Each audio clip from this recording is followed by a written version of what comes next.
नमस्कार मंडळी, स्वागत आहे तुम्हा सर्वांचं आपल्या एका नवीन व्हिडिओमध्ये. तर व्हिडिओ आवडल्यास लाईक कमेंट करायला विसरू नका. तर सुरू करूया आपण कथेला. सोनालीचं लग्न ठरलं होतं, पण तिच्या मनात आनंद नव्हता. कारण ती शहरात शिकलेली स्वप्न बघणारी पोरगी होती आणि तिच्या बाबानं गावातले श्रीमंत पण रागीट गणेश सोबत तिचं लग्न ठरवलं होतं. सोनाली रोज आईला म्हणायची, आई, मले हे लग्न नाही करायचं, माझं मन तयार नाही. पण आईचंही काही चालत नव्हतं, कारण घरावर कर्ज होतं, शेती विकायची वेळ आली होती आणि गणेशनं मदत करायचं वचन दिलं होतं. गावात लग्नाची तयारी सुरू झाली. ढोल ताशे, नातेवाईकांची गर्दी. पण सोनालीच्या चेहऱ्यावर हसू नव्हतं. तिचा लहान भाऊ चिंटू तिच्या जवळ आला आणि म्हणाला, ताई, तू रडू नको. तू गेलीस तर मध्ये कोण ओरडणार? हे ऐकून सोनालीच्या डोळ्यात पाणी आलं. लग्नाच्या आदल्या दिवशी ती रात्री घराच्या मागच्या शेतात गेली आणि आकाशाकडे बघत रडत बसली. तेवढ्यात तिचा जुना मित्र रोहन तिथे आला. रोहन आणि सोनाली एकमेकांवर प्रेम करत होते. पण रोहन गरीब असल्यामुळे सोनालीच्या बाबानं त्याला कधीच स्वीकारलं नव्हतं. रोहन म्हणाला, सोनाली, अजून वेळ गेली नाही, आपण पळून जाऊ. पण सोनाली म्हणाली, नाही रोहन, माझ्या मायबापाची अब्रू मले खराब करायची नाही. रोहनच्या डोळ्यात अश्रू आले. तो शांतपणे तिथून निघून गेला. दुसऱ्या दिवशी लग्न लागलं. सोनाली मंडपात बसली होती, पण तिचं मन तुटत होतं. गणेश तिच्याकडे बघूनही हसत नव्हता. लग्न झालं आणि सोनाली सासरी गेली. सासरी गेल्यावर तिला कळलं की गणेश खूप कठोर माणूस आहे. तो छोट्या छोट्या गोष्टींवर ओरडायचा. सोनालीला घराबाहेर जाऊ द्यायचा नाही, फोन वापरू द्यायचा नाही. ती दिवसेदिवस गप्प होत गेली.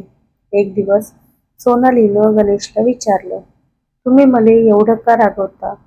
गणेश काही बोलला नाही, फक्त निघून गेला. गावात लोक बोलू लागले की सोनाली सुखी नाही. आईला हे ऐकून काळजी वाटू लागली, पण ती काही करू शकत नव्हती. एक दिवस गणेश दारू पिऊन घरी आला आणि सोनालीवर ओरडू लागला, तुझ्या मनात अजून तो रोहन आहे ना? हे ऐकून सोनाली हादरली, कारण तिनं कधीच गणेशला याबद्दल सांगितलं नव्हतं. गणेश म्हणाला, लग्नाच्या आधीपासून मला सगळं माहिती होतं.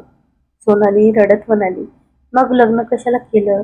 गणेश काही वेळ शांत राहिला आणि म्हणाला, कारण मला वाटलं होतं की वेळ गेल्यावर तू मला स्वीकारशील. त्या रात्री दोघेही शांत बसले. काही दिवसांनी सोनालीच्या बाबांची तब्येत खराब झाली. ती माहेरी आली. बाबा हॉस्पिटलमध्ये होते. सोनाली त्यांच्या जवळ बसून रडत होती. बाबा हळू आवाजात म्हणाले, पोरी, मला माफ कर. मी तुझ्या मनाचा विचार केला नाही. हे ऐकून सोनाली जोरात रडू लागली. काही दिवसांनी बाबा गेले आणि घरावर पुन्हा संकट आलं.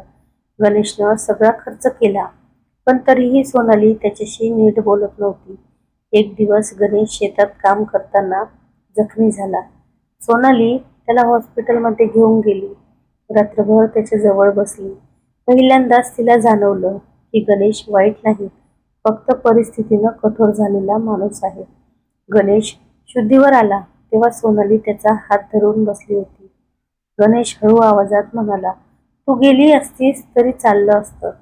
सोनाली म्हणाली, नाही, आता मी तुझ्यासोबत आहे. त्या दिवसानंतर दोघांमध्ये हळूहळू बदल झाला. गणेश तिला समजून घेऊ लागला. तीही त्याच्याशी मनमोकळं बोलू लागली. एक दिवस गणेशनं सोनालीला शहरात फिरायला नेलं. पहिल्यांदाच सोनाली मनापासून हसली. गणेश म्हणाला, तू हसतेस ना, तेव्हाच घर घरासारखं वाटतं.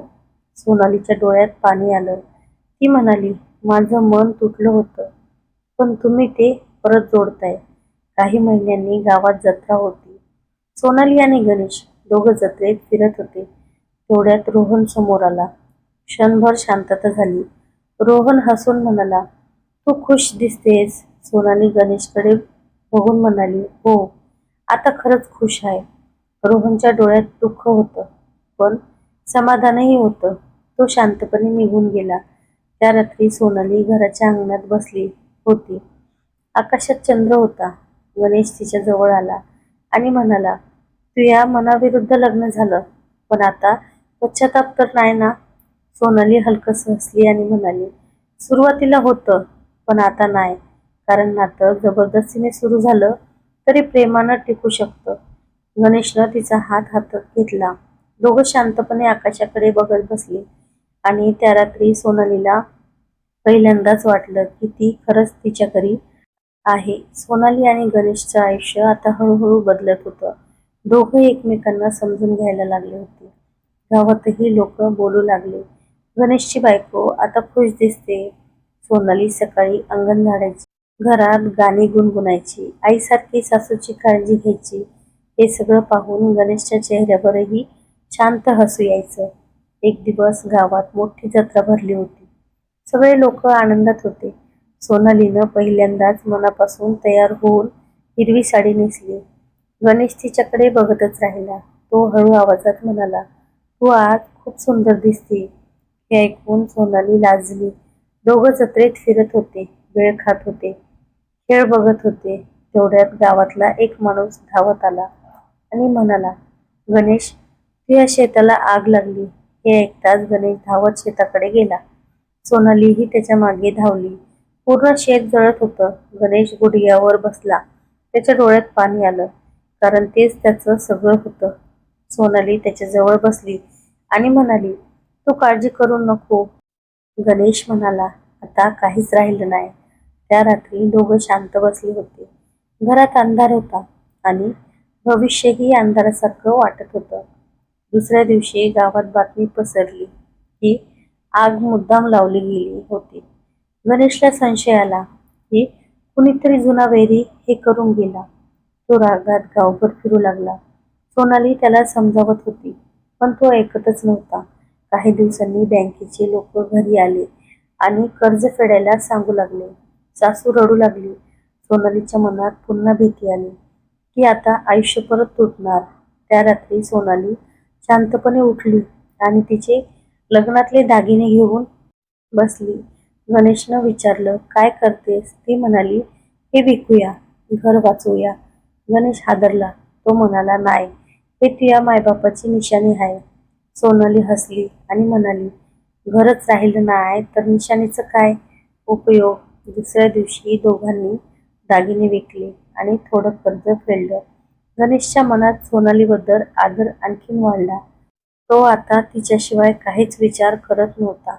एक दिवस गावात नवीन कारखाना सुरू होणार असल्याची बातमी आली. गावातल्या काही लोकांची जमीन जाणार होती.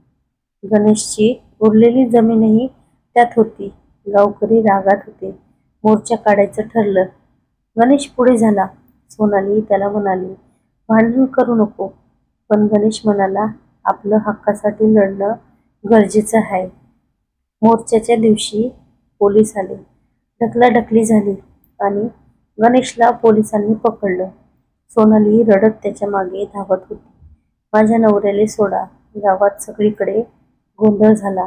सोनाली पहिल्यांदाच इतकी घाबरली होती. ती थेट पोलीस स्टेशनला गेली.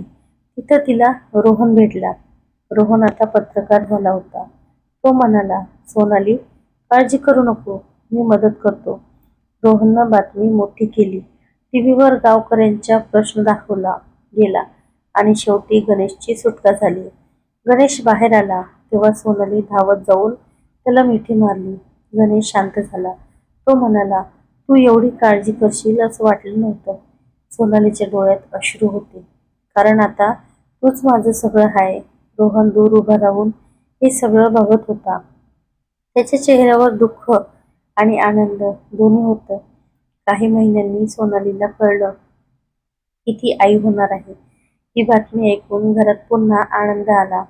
सासू देवासमोर दिवा लावून रडू लागली, देवा, आता आमच्या घरात सुख ठेव. गणेश सोनालीची खूप काळजी घेऊ लागला.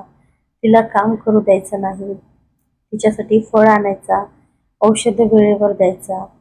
एक दिवस सोनाली अंगणात बसली होती. गणेश तिच्या जवळ आला आणि म्हणाला, जर त्या वेळेला तू पळून गेली असतीस तर? सोनाली हसली आणि म्हणाली, मग मला खरं प्रेम कधीच समजलं नसतं. गणेशच्या डोळ्यात पाणी आलं. तो तिचा हात हातात घेऊन बसला. आकाशात पाऊस सुरू झाला होता आणि त्या पावसासोबत त्याच्या आयुष्यातलं दुःखही हळूहळू वाहून जात होतं. तर कशी वाटली कथा नक्की कमेंट करून सांगा. भेटूया परत